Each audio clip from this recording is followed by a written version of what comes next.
not about fighting crime.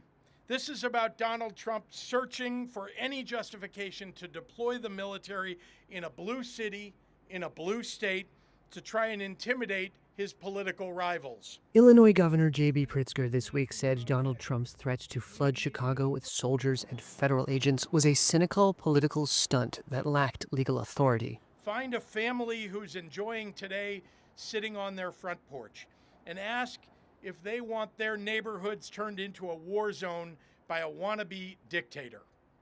But privately, the Democratic governor and Chicago Mayor Brian Johnson began discussing what they could do to shield Chicago from a federal deployment like those underway in Los Angeles and Washington, D.C. Their conclusion, not much.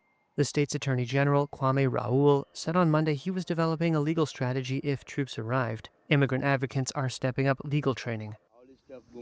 While some locals have expressed support for Trump's decision, many in the heavily Democratic voting city are appalled. It don't make sense because crime has decreased in Chicago. It's not making sense. I'm out here every day, all day.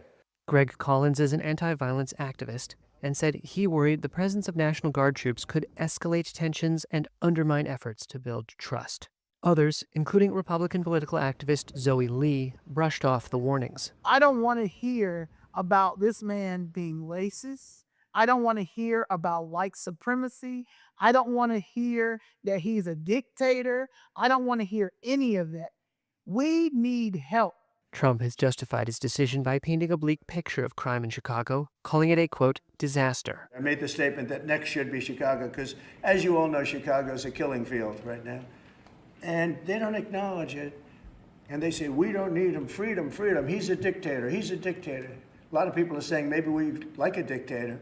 Chicago has long had a reputation as a city with an elevated crime rate. There have been 1,229 shootings so far this year. But data show the city has made marked progress since the end of the pandemic. Its July homicide rate of 1.66 per 100,000 residents ranks it below Washington, New Orleans, Kansas City, and Little Rock, Arkansas, among other cities. He is only targeting cities with African-American mayors. He's only targeting cities in blue states, even though red states have higher murder rates than blue states. So if he actually was serious about crime, he wouldn't be starting in Chicago. Peter Cunningham is with the community violence prevention nonprofit Chicago CRED. He says the pattern in Trump's troop deployments makes his objectives clear. That's why they're sending them to Washington, D.C., and I'm sure they'll be willing to send them to Chicago and to Illinois. But they're not going to help us.